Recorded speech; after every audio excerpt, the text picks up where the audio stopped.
All right, this is Jay Raw, show number 212. And what's today? April 24th. Tomorrow is my birthday. Yes, I noticed it. Tomorrow. Actually came up on my Alexa, on my Alexa show. I was like, I thought it's like Mike Howard's birthday tomorrow. I'm like, why is it showing it to me today? It's letting you prepare. Yes. For the wonderfulness. Now, so we got a few topics to go over tonight, and I have an update on my camera. Yes. Because the last time we did a show, my camera was off at Nikon, right? So I'll do that a little bit later, and I have something. The title of tonight's show is Mike Forgot to Back Up, and we'll go over that when I talk about my camera as a little what do you call that? Different type of backup than you normally would talk about. Yes, but I guess not quite as important, but still just as painful. When I realize it, it's like, oh, good grief. Can't believe I did that. All right, so there was a news story I wanted to go over that actually had an update tonight. Where is it? And that is, do you remember back whenever there was this photographer who I guess the monkey took his camera and took a photo of it, and then PETA was suing the photographer, claiming that the monkey had the copyrights for it. Yes. Do you remember that story? Well, it's a story that just kept going. It just has not died. And what had happened was finally the photographer and PETA settled in middle settlement, and claimed that I think the photographer was going to give some organization that supported the monkey or organizations that related to the monkey, something like that. And he was going to give 25% of the proceeds from the photo to those organizations. So they settled out of court. However, the court rejected that and said, nope, you're going to have to go back to trial and do this. And so when you first heard that, it's like court rejects settlement. Like, what? Or court refuses to throw out case because they settled and then wanted the case thrown out. Court rejected the throw out case. What the court wanted was not that they didn't like the settlement per se. What they were wanting was for legal precedents to be created here. So they wanted to go to the Court of Appeals, and that's what's happened. It went to the Court of Appeals. The Court of Appeals said, no, animals are not covered by copyright, and they upheld the lower court. See if I can see where they said it. But the court decided to reject the request to have the case dismissed. And then here's what they said. While Congress and the president can extend the protection of law to animals as well as humans, there is no indication that they did so in the Copyright Act. Right. That animals are not protected by the copyright. The copyright does not own the copyright of the photos. The Copyright Act does not expressly authorize animals to file copyright infringement suits. Which, I think for the rest of us, that's fairly obvious that they don't even care about copyrights or anything. Yeah, like really. And then he went on to actually scold PETA a little bit in saying that you claim to be friends of this animal, and really by doing a settlement and not continuing to represent the monkey in this case, you've proved that you are only doing this case for your own agenda, not for the well-being of the monkey. Wow. That's pretty harsh. PETA, though, sadly, it says a photographer wound up going broke due to this, due to fighting this. And that's horrible. And PETA still has not said they're dropping the suit. They could continue on, appeal to a higher court. Yeah, that's I did not read that about the photographer that he's gone broke from it, because I wonder. Yeah, I think a lot of us would have given up. Yeah, I think I would have given up. You know what? It's a great picture and everything. But if it's going to cause me to go broke, it's not worth it. Absolutely. I'm not going to give up, my life. But I guess, from this case, he's established legal precedence is going to help out somebody somewhere in the future if another monkey tries to sue. But, they have to pay for it with all your life savings is not a fair trade. No, it's not. Yeah. If you get some legal aid society that wants to help represent you, saying no, this is not correct what they're doing, right? It's one thing, but if you have to put in your own money in there as an individual, You can't go up against a corporation. You'll never win. They have unlimited funds. And they know that. That's why they do these things. They go after the little guy to intimidate them and to try to get them to just agree to their terms. Absolutely. And every once in a while they run into some guy like this. But it's not a lesson to an organization like PETA. I don't mean to here to pick on PETA, but it's not a lesson to them because we lost that one. We'll go to the next. We'll go to the next. It won't stop them from another one. And they don't care that they financially ruined this person. Correct. All right, Tim. Did you want to go over one of yours? Yes, sure. You pick. I'm gonna guess which one you're gonna pick. I'm actually gonna like the reasons to consider the 1.8 over f4. Oh, you went with that one instead. Okay. Yeah. All right. This was actually a very interesting article, and you know what? It made me think about myself as well. And the photographer, there's really a video that's associated with it, and he talks about the differences of the 1.8 to the 1.4, and he put together 5 lists of reasons you should really consider f1.8 over 1.4. And the first one was, or actually numbered it from 5 to 1, the weight of the actual lens. Your neck, arms, and back will thank you is the way he put it. A Nikon is 42% less heavy than a 1.8 is 42% less heavy than a 1.4, and a Sony is almost 50% less in weight. Number 4, differences in image quality may only be noticed by you and a professional. Most people will not notice, and you know what? There's no doubt about that. Other people look at pictures I take, and they're nowhere near as critical as me, so they're not going to notice that difference in 2/3 of a stop. Number 3, and this is probably a pretty important one, the new camera bodies, the high ISOs, and the quality of the image are so much better with the new bodies that you're not going to notice that 2/3 of a stop advantage. So that's going to help you when you have your finished image out there. The depth of field, we've talked about this previously with the depth of field. When you go down to 1.4, it's very shallow. You only have inches of the focus plane that's going to be in focus, if that. So 1.8 is going to give you a little bit more anyway. And then, of course, number 1 was the price difference. 2/3 of a stop is what you're saving, but the difference is over 60%. And he compared, I think he definitely had cameras from, or lenses from Nikon, Canon, Sony, and the average is around $1,500 for a 1.4 85 millimeter to $450 for a 1.8.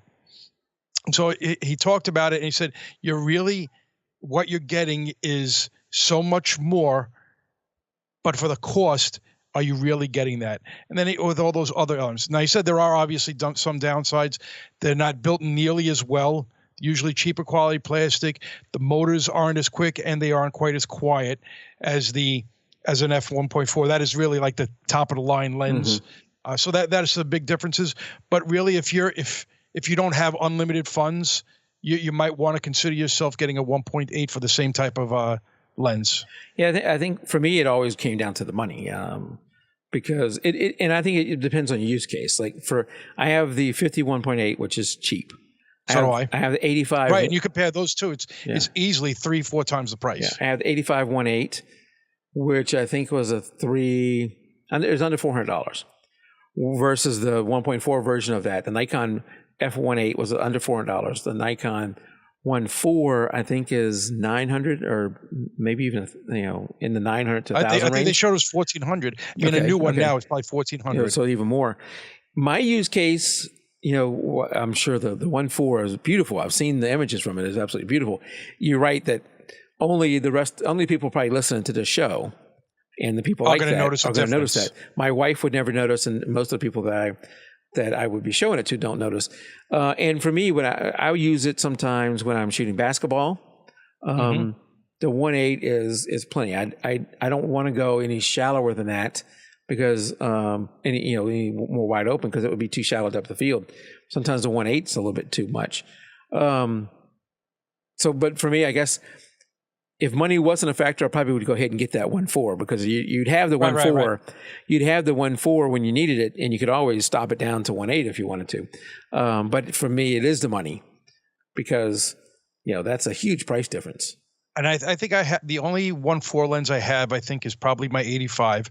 And it's not even a Sony, it's Minolta. So I must have that probably 15 years already, that lens. And it is probably my favorite lens. And definitely when it was, the sad part is I prefer the lens when it was on my full frame camera versus now on the crop sensor, because now it's really like a 135. So when I'm taking pictures of the kids, I got to stand back around 15 feet at least from them to get them into the frame the way I want it. So when I have my full frame, I didn't have to be that far back. I could be 10 feet away from them. And that 5 feet is a big difference when you're talking about a small child. But it's probably my favorite lens. But the other thing you talked about is you think about a photographer that's going off on a shoot. You probably have multiple camera bodies and you probably have multiple lenses. Now, if you have a bunch of 1.4s in there, you're talking about 3-4 extra pounds that you're carrying with you. Yeah. So that's something that may help you. That's true. That's true. I tell new photographers who are going out and buying their new camera, their new Sony. Well, I don't know about Sony. Because I'm not, to be honest, Tim, I'm not very familiar with the line and what lenses they have to offer. But and I do recommend it. So I'm not trying to diss Sony here. I actually convinced somebody recently to look at a Sony versus something else if they're brand new coming into it. But people who are going out and buying a kit camera, the Canon or Nikon, and getting a kit lens with it, I often recommend that your first lens that you should buy, in addition to that kit stuff you're getting, is the 51.8. Because it is relatively inexpensive. It it is good image quality, and it's a good teaching lens. It's a good teaching lens, yes. And so, I mean, if you don't have, because if you just buy the kit stuff, you're ending up with no fast glass, and it's nice to have that fast glass. And just let more light in, it probably focuses better. There is a big difference, in that people who go out and eventually buy like a 7200 f4. That's a big thing. Now you got the range of 70 to 200, which is a incredibly popular range. And then eventually, when you're able to have the funds and upgrade to that 2.8, there is a big difference. Right, that 70 to 200 2.8 versus f4. Yeah, I wound up, and it took me a long time to get my 2.8, and I wound up buying that from a Sony store, certified pre-owned, and I saved. I don't think it was 50%, but it was probably several $100s I saved off on. I said, yeah, you know what? Now I'm going to finally get it. And I love that lens. Yeah. I started with my first long lens was a Sigma 70 to 200 f4. Then and it was great. I liked that lens. And then I bought a Sigma 70 to 200 2.8 because I couldn't afford the Nikon. And it was good. Did you ever buy a lens off of eBay? Well, what I eventually did is, at the time I was shooting with, on the weekends, shooting with a company who did soccer tournaments. And I had, I think this guy was married. They both made good money and they have no kids. So they had a lot of disposable income. So he was a Nikon shooter. Life. Yeah. He was a Nikon shooter, and Canon came out with a camera that he thought had better low noise performance. And he sold off like $30,000 worth of Nikon equipment. So I bought his one of his D2Hs, which was a 4 megapixel camera, 2 of his flashes, and his 70 to 200 2.8, which he kept great quality of everything. So that's when I was able to pick that up, because he was selling it for a decent price, and I knew it was well kept up and in good shape.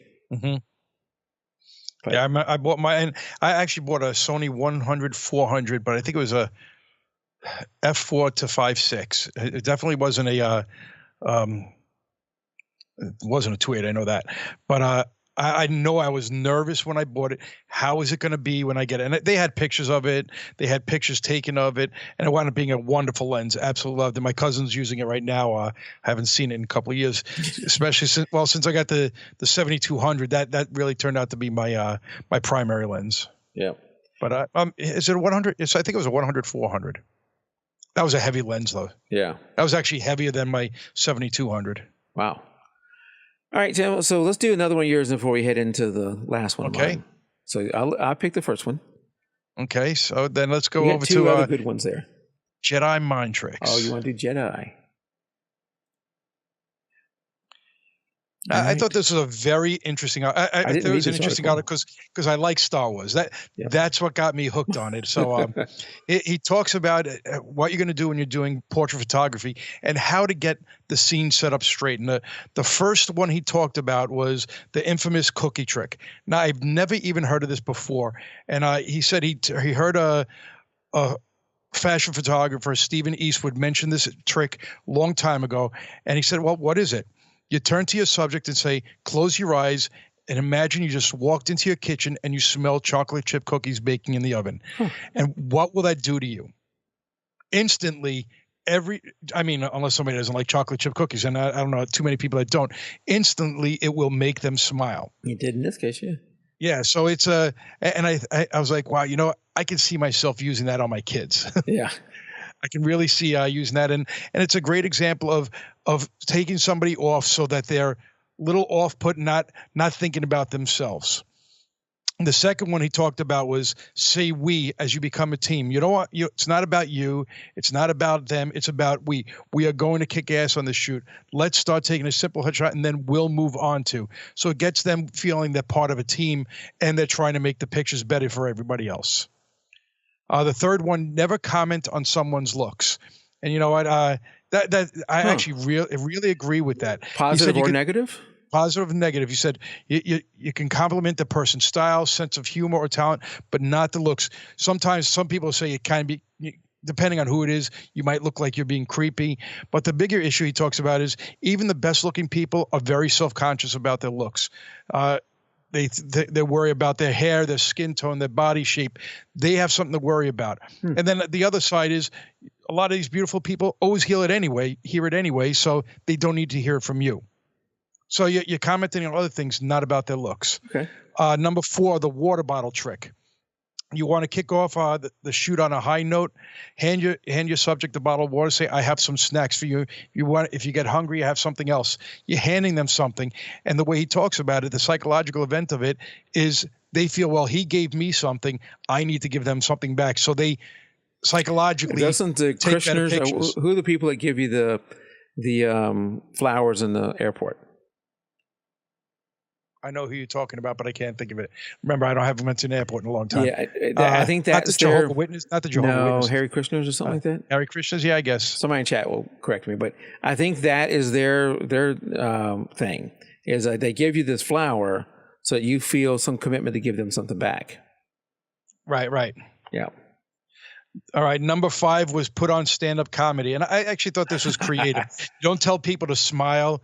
They want to have the subjects laughing. And he usually has music. But sometimes if you want to get a real shortcut to the expressions, play some stand-up comedy or a funny movie. And they'll start laughing to that. And it gets them out of that awkward stage and they start laughing.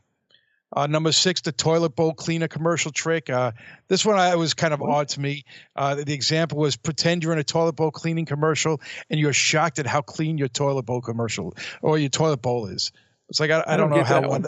Yeah, I didn't really get it. But by playing a role, he talks about becomes less self-conscious about yourself and become more animated.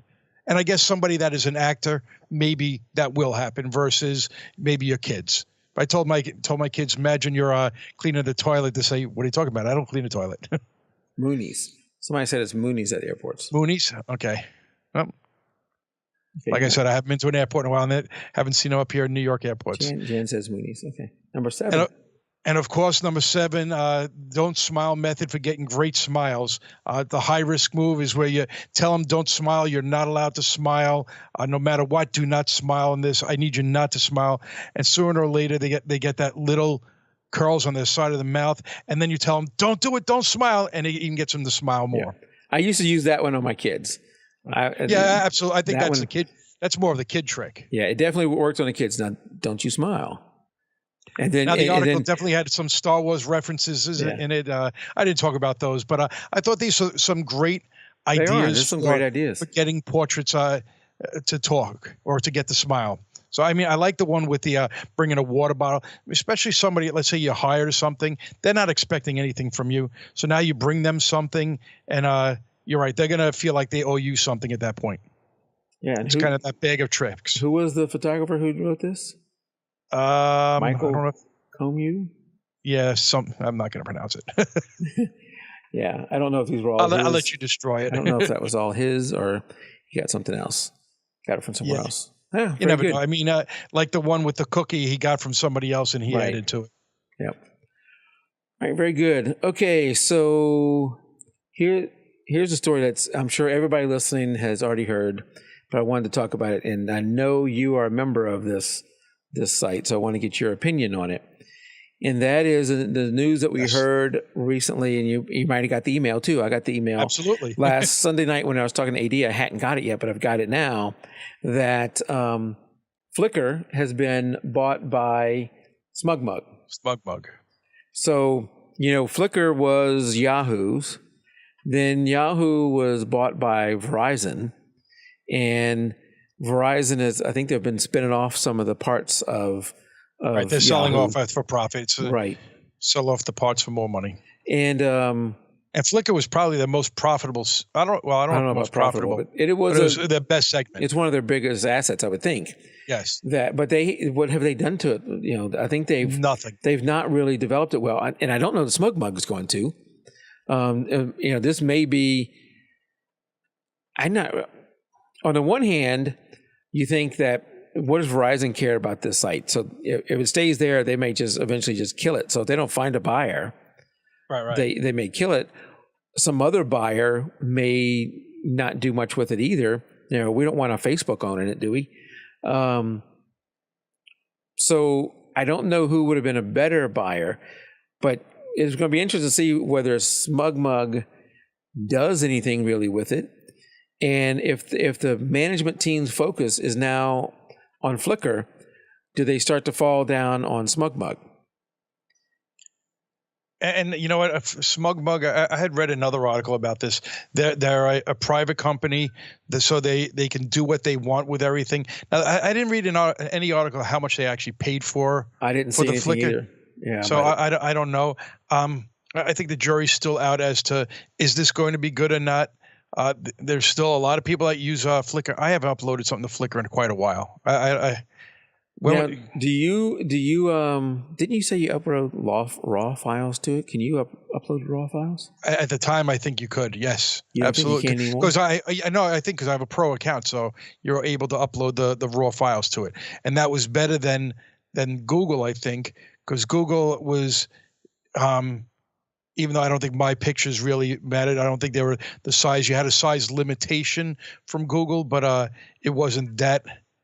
I didn't have that large of files, I guess. I mean, if I upload them, anything from because I have the Google Pixel, anything I upload from that does not count at all towards my limit in Google.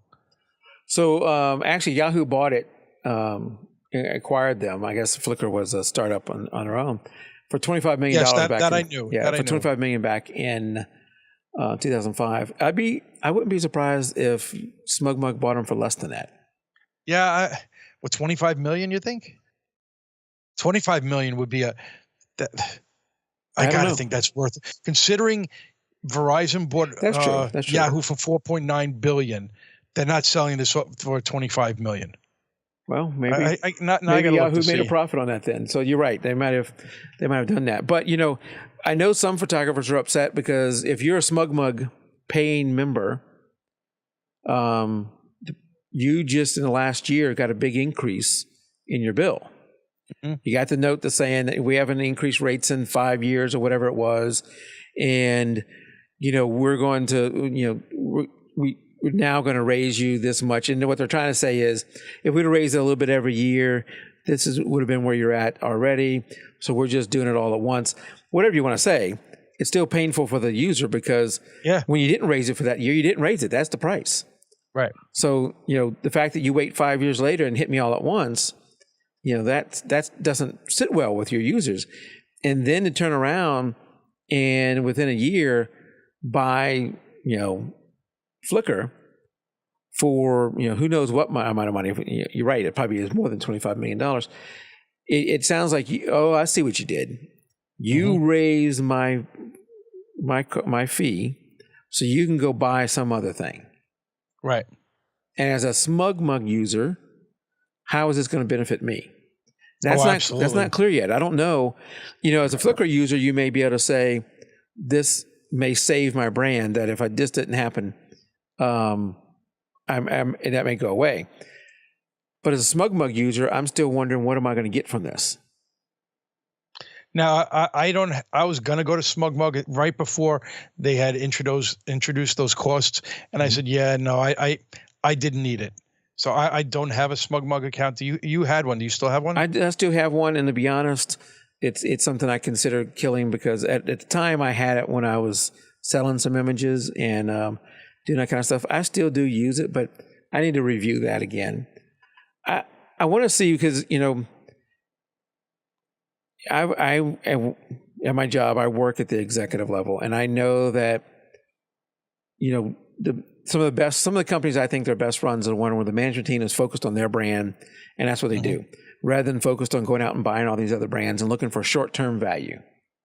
If you're in it for the long-term value, that generally works out best for your business and for your employees and your customers. If you're always looking for how can I make the next quarter, the next year, you need to have a longer look than that. And maybe they do. Maybe they have some grand plans for how buying Flickr is going to help the Smugmug user.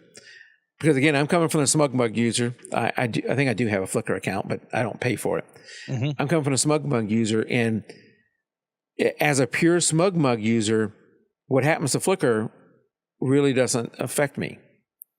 So I want to know, as a Smugmug user, how is this going to help me out? Yeah, and I don't know what the answer is to that. And so they are saying that as a Flickr user, you have until I think May 25th to say, I don't want my data moved over to Smugmug. You take off your pictures and then delete your account. And delete your account. I'd be surprised if Smugmug bought Flickr and they're not going to keep the Flickr brand. I mean, why buy it if that's the case? So I'm assuming they're going to keep the Flickr brand, and you'll still have your stuff over at flickr.com. It's just, I guess this means that Smugmug will have access to it. So I don't know if, as a Flickr user, whether I'd be that concerned with that part of it. So sadly, I can't see. I know I'm a pro member, and it says I have a two years, but I can't tell when my membership expires on it. I'm sure it's somewhere in here. I'm just lost. Yeah, it'd be interesting to see what if anybody out in chat is a member of either group, either company, what their thoughts on it. At this point, I'm not going to kill my Smugmug account because of this. I just want to wait and see. Right, wait and see what happens with what's this. going to happen with this, and I would, if it's not a big strategic thing where you can't let your competition know, I wish that the companies would share a little bit more with their paying customers as to, here's our plans, here's how this is going to benefit you. Right, I think that's the most important thing. Yeah. All right. And you're right. They have not said that at all. And I know it's early. This is early, so maybe they'll come out with it at some point and let us know, how we're going to benefit. But so far, nothing. Yeah. Right. I was surprised. I was surprised when it happened, but I wasn't surprised somebody bought it. I figured sooner or later it was going to get purchased. That was not a surprise to me. Yeah, I mean, Yahoo's been dying a slow death, and to be honest, I wonder I'd like to know what Verizon's play, and maybe this has been published and I just hadn't seen it, but what Verizon's play in buying Yahoo is, because it was a poorly run company.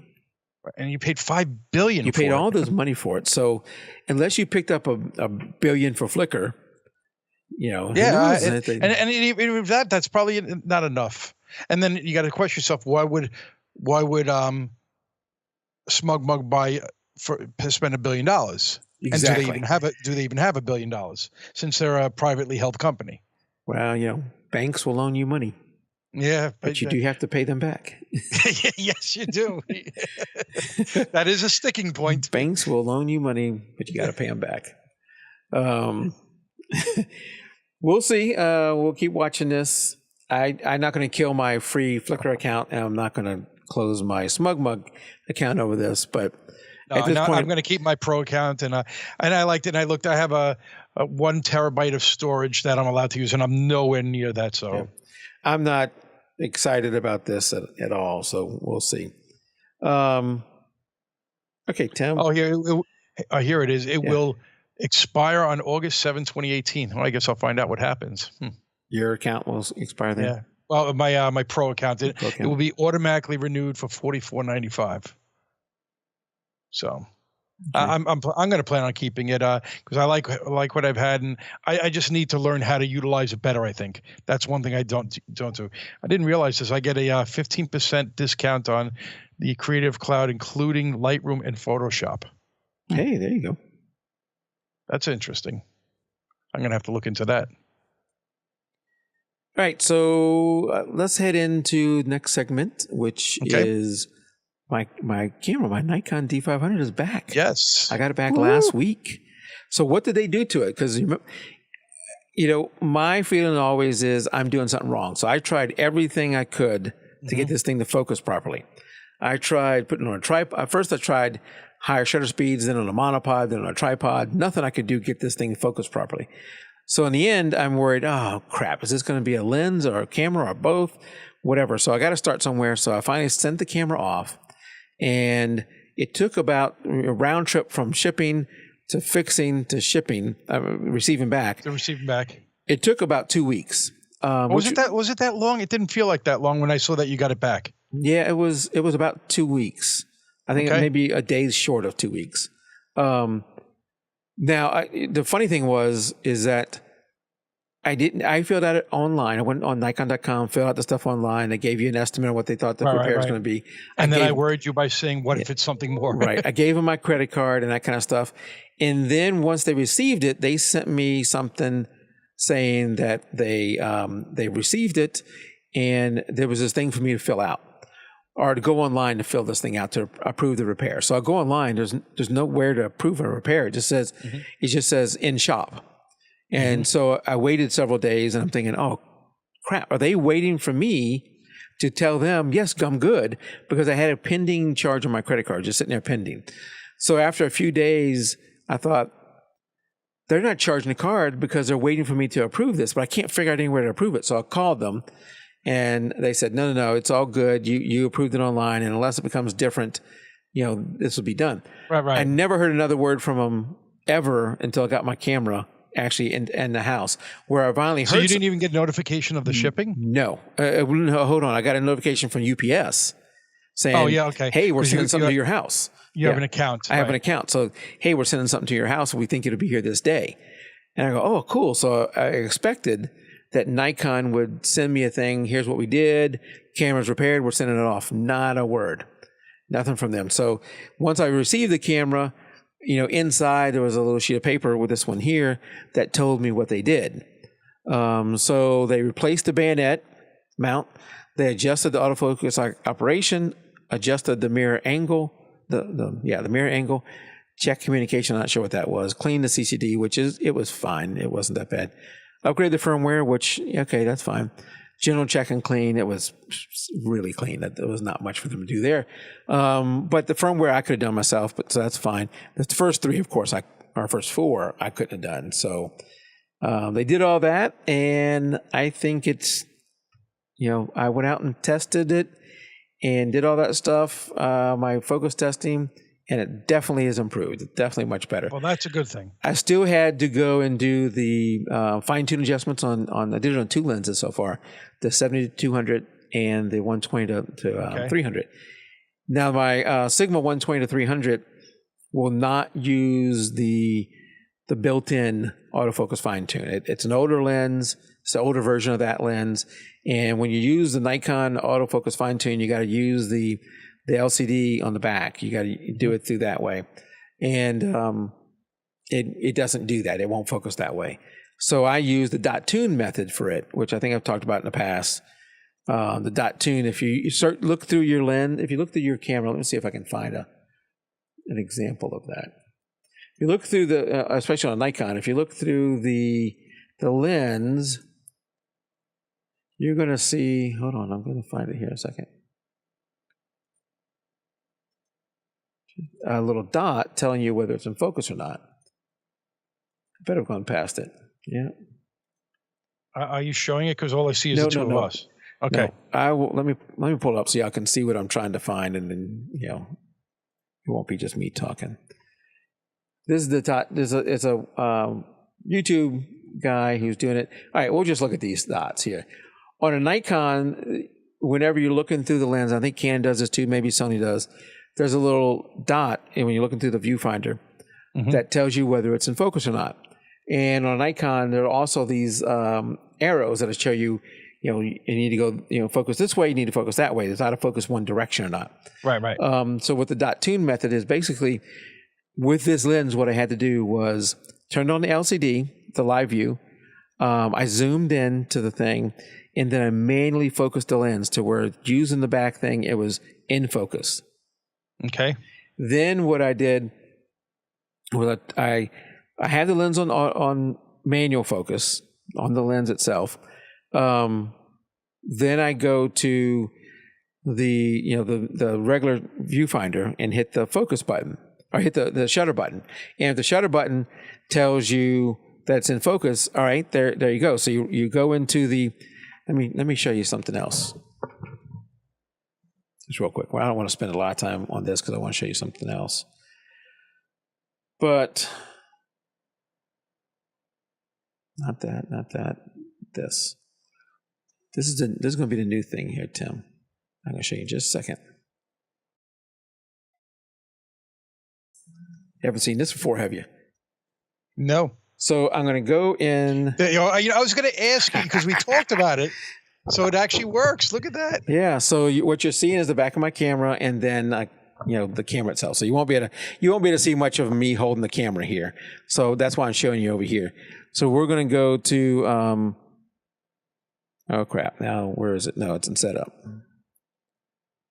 We're going to go to autofocus fine tune, and when I'm in autofocus fine tune, I haven't done it on this lens yet, but you would go to this thing and either tell it to add front focus more or back focus more. So when you're doing a dot tune thing, you change this setting to, and you're supposed to do it one by one, +1, or you start at 0.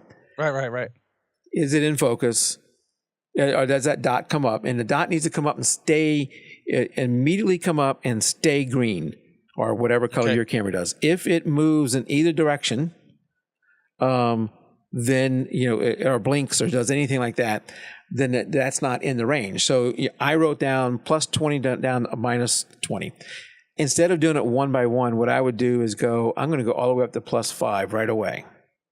Okay, I go up to +5. Is it in focus? Okay, if it is in focus, then 0 through 5 are all in focus, and then I would go up to +10.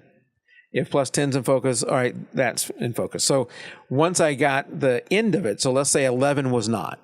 All right, so that means 0 through 10 is. Then you start in the other direction and say, all right, I'm going to go, -5. And let's just, for the sake of argument, this one is not in focus. Right. And I find out that my focus range is 0 to 10. It might not be that tight. It might be a little bit more off. Then you just half it. So minus +5 would be the thing. That worked well for my Sigma to 120 to 300. It got the focus, really good. I did the autofocus fine tune, which when you do that, there's a way to do it in the camera itself. You hold down the button here. This is on Nikon D500, so it may be different on your Nikon or on another camera. You hold down one button and you hold down the movie record button, I think it was. You hold down those buttons and then it will focus, and you're able to set the autofocus that way. That worked. When I did the dot tune focus, it actually gave me a slightly different answer, and I like that answer better. Okay. So I think it was like -5 for the 70 to 200 we use in the autofocus built into the camera, and then -8 using the dot tune.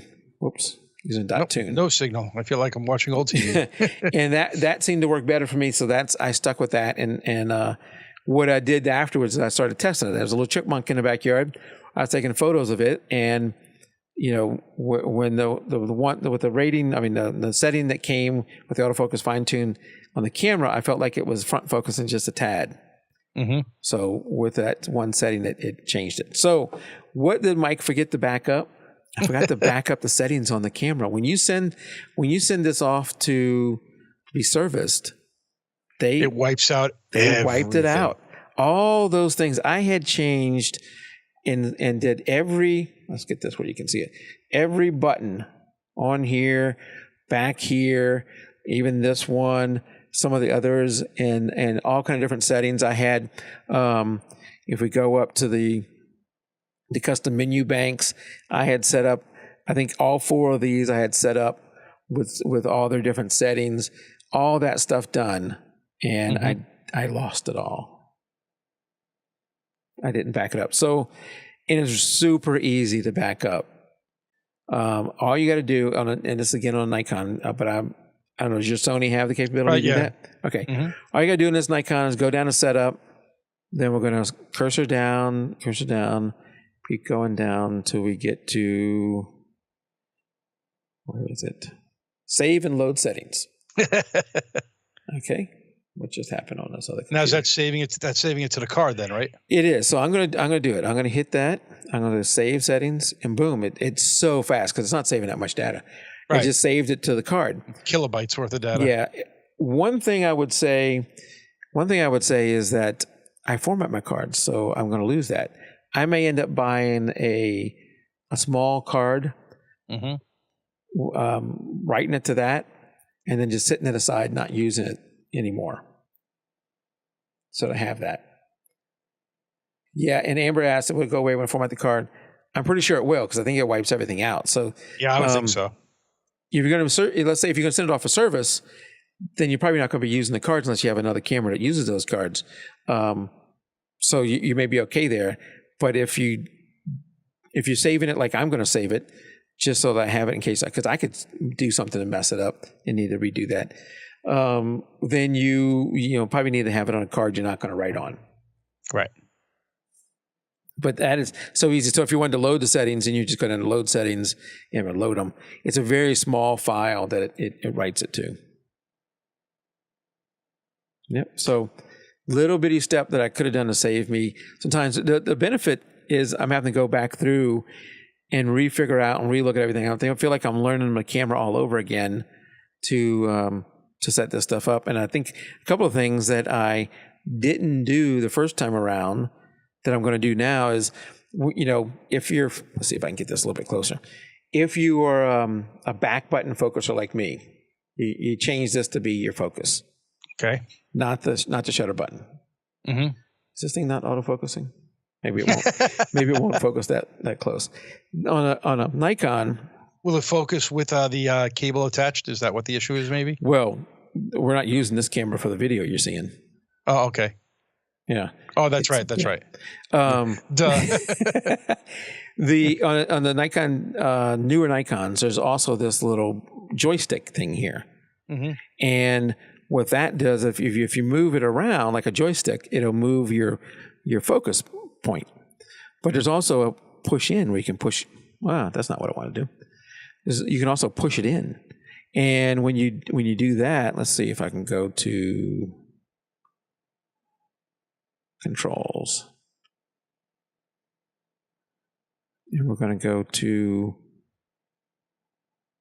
on here. So that's what the joystick does. But if we go down to this, which is like the joystick with a little circle around it, and we hit that, what I have done is change it to AF area mode plus autofocus, and it's the dynamic area is the 25, it's the points. So when I hit the back button focus, this one right here, it's using single AF.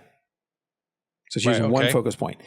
But I can just move my thumb from there to there, push in, and then it's going to use that little dynamic focus, which is basically, in this case, it's going to be four focus points surrounding one focus point. You can still move it around, but it's used a lot in sports and wildlife, so that the center of it is still the focus point.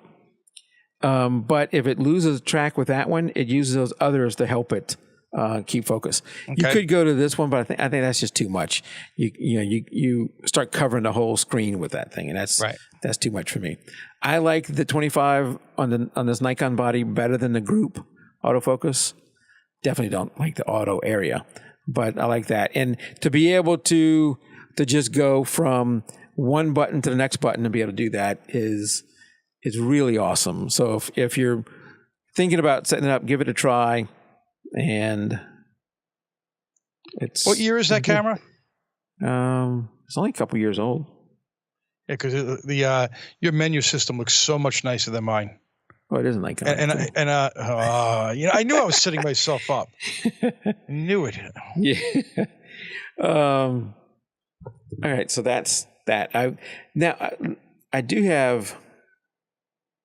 I don't know what else I wanted to show you, but I do have another question. Another thing I had in the notes. In this camera, we're going to get the little. Oh my God, my camera was released August of 2011. God. In this camera, we have 2 memory slots. Okay. What the same type of memory? No, it's not the same type. We have an XQD. Okay. And then we have an SD card. Okay. And the XQD is fast. I mean, it's I think 400 megabytes per second or something like that. Really fast. The issue though is that, remember we talked a while back that Lexar is not, they're not Lexar anymore. They sold out. Somebody bought them or something like that. So they're not making the card anymore. Let's go back to us for now. They're not making. I think they have a card out there, but not much. There's like one card, a 32 gig card. And as I'm thinking about the summer, and I'm needing to go off on a trip where I'm not going to be able to put this stuff to my computer. I need enough cards that I'm not going to run out of space. So I'm looking. All right, I need to buy some more XQD cards. Really, the only option right now is Sony. Okay. So definitely the Nikon D500. The Nikon D850, the Nikon D5, and I believe some others all use XQD cards. Okay. So, but I don't know. I don't think Canons do, and I think very few Sonys do. Yeah. So what happens? And I go out there and look. If I go out there and look, anybody out in chat knows about what they pay for cards. Right. I don't know. What are you paying for a card? So if I go look at over here on Amazon, the 128 gig card is $229. And really that's my only choice besides the 32 gig card from Lexar, which that's useless. Right? So I got one choice. And let's see. The other day it was saying there were 2 in stock. Now it doesn't. Now it just says in stock. That's a little scary. What happens if they stop manufacturing that card? I guess the ones I have will still work. Right. And they should last for quite a while. And then you could always get off of eBay if you needed to, I think. Yeah, that's not the process I want to go through in a fairly new camera. But it also means that the price is a little bit higher because there's not a lot of competition there. So I'm a little bit worried about that because I want to use the XQD card in here and just use the SD card as backup. Or not backup, as overflow. That's what I use it for, is overflow. I don't know. What do y'all think? Anybody else use XQDs? SD cards. Yeah, so I want to see what Nikon's going to do with their next camera, and I think that the next thing that's coming out after XQDs, at least the first generation, are saying may be backward compatible. So if that's the case, we'll be okay.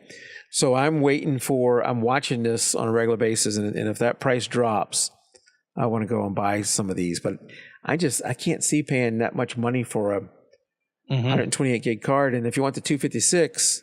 Not sure I want 256, but that's like $450. Right. That's insane.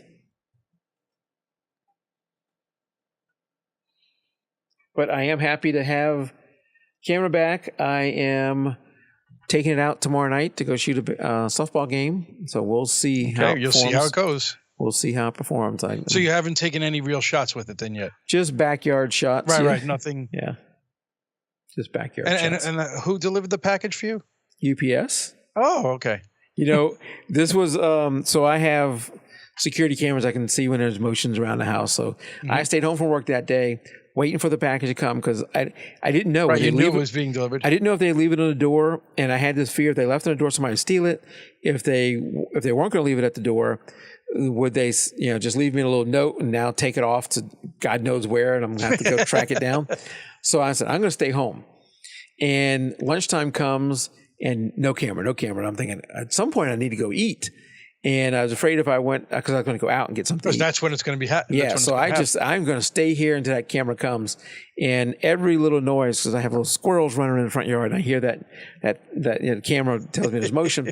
So all of a sudden I heard the motion, from the camera, and I run upstairs. I was out the front door before the UPS guy got out of his truck. Oh, wow. So I met him halfway. We love that, by the way. Oh, y'all do? Well, good. I saved him a few steps. Yes. He may not like it because he's paid hourly, but I like it. Oh, okay. Well, he didn't seem to mind. No. But that was good. And then I've been playing with it ever since. And then I got most of my settings back. I need to, finish that. Hey, Jim's out there. And I have not I like to shoot with the battery grip on the bottom, and I'll put it on for tomorrow night. But right now, I'm loving how small it feels without the battery grip. It's lighter. It feels smaller. It's really cool. Well, I told you my cousin let me borrow his, and he wanted it back, so I bought one off of eBay because I liked it so much. Yeah, if you're going to be, if you want, it adds another battery, and yes. if you're going to be shooting, if you're going to be shooting a lot like this, if you're going to be shooting a lot sideways, it does help to have that there. So, well, I'll tell you, it took me a while getting used to having the shutter on. I would still hold it like a regular, even though it had the grip on the bottom. I would hold it as if it didn't have one to take a portrait picture. And let me ask you this, Tim. So I'm going to switch back over to this, and we're looking at this. Do you have on your camera, now that you got the battery grip, something where it says store by orientation? This is on the autofocus.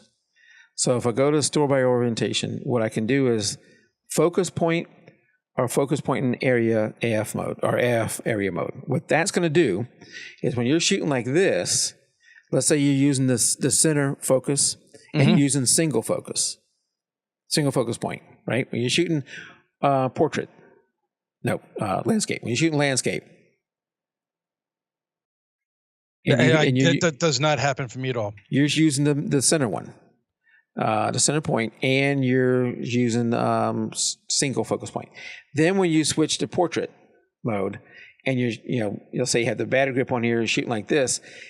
You then want maybe you're shooting up, and we're going to focus on somebody's eye. You're using a focus point that's up in the upper right hand corner or upper top, and maybe you're using something like that thing I showed you before, that 25 dynamic focus, whatever, dynamic focus points. Then you switch back.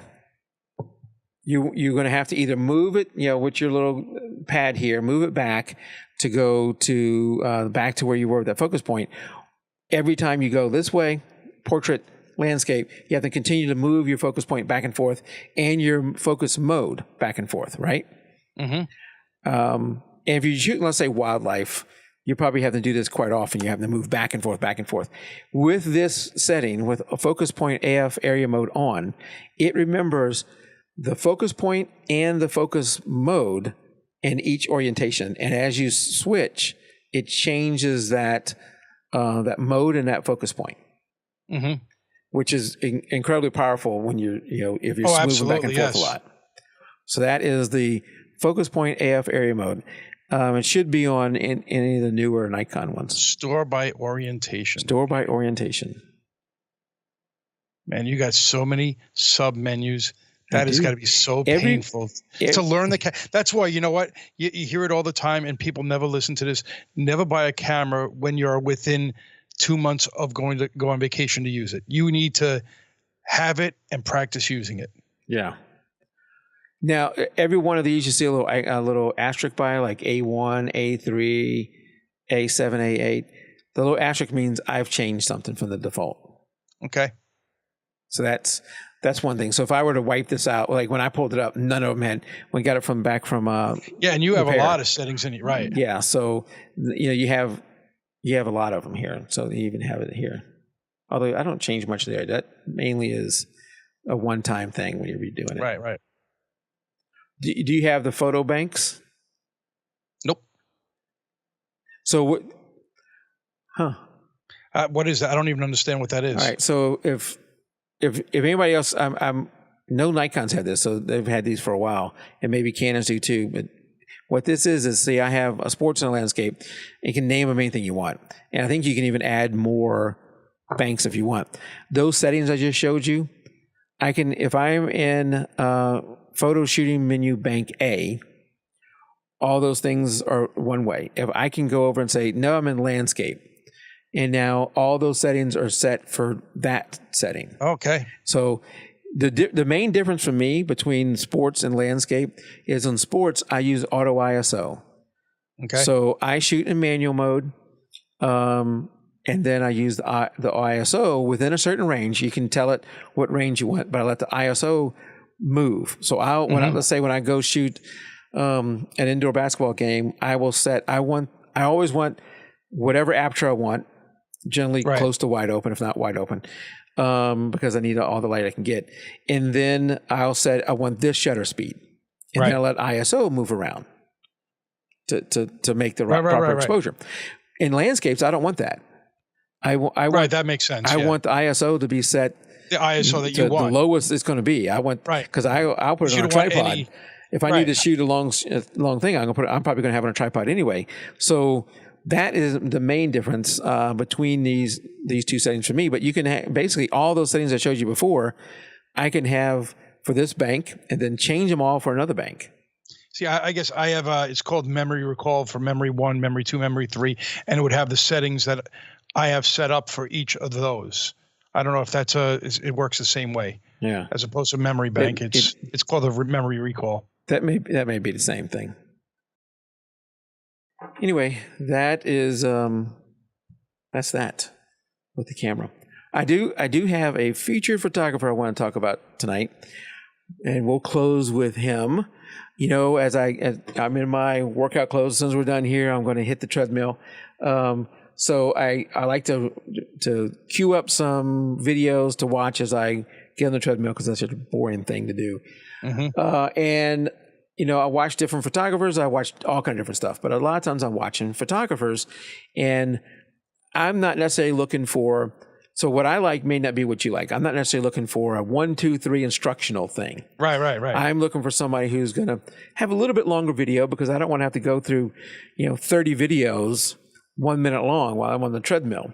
I want something that's going to be a little bit more entertaining.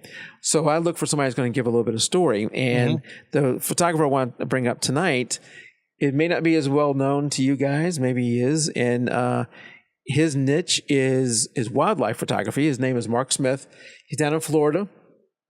Mark's msmithphotos.com is his website, and his YouTube channel is a long thing. I'll have it in the show notes.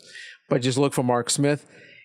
He's got, almost 14,000 subscribers. He does go into a lot. He knows his birds really, really well. If you're into birding photography, this guy knows every bird there is, it seems like. And he talks a lot about, the process and what he's doing. So he is somewhat entertaining as he's going through it. He's a fun guy to watch as he talks about it. And he owns a D500, so been, plus for me. So check out Mark Smith. I'm going to queue up a couple of his as I go on the treadmill. On the treadmill. Yeah. My wife and I walked 3 miles today and yesterday, so gonna start catching you again. Yep. You are. Maybe.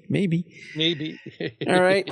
That's all I had for tonight. Jan, again, thank you for the don't forget to record note that I printed out and laminated. One of my favorite tools at work, the laminator. Yes. I will keep it here every show, Jan.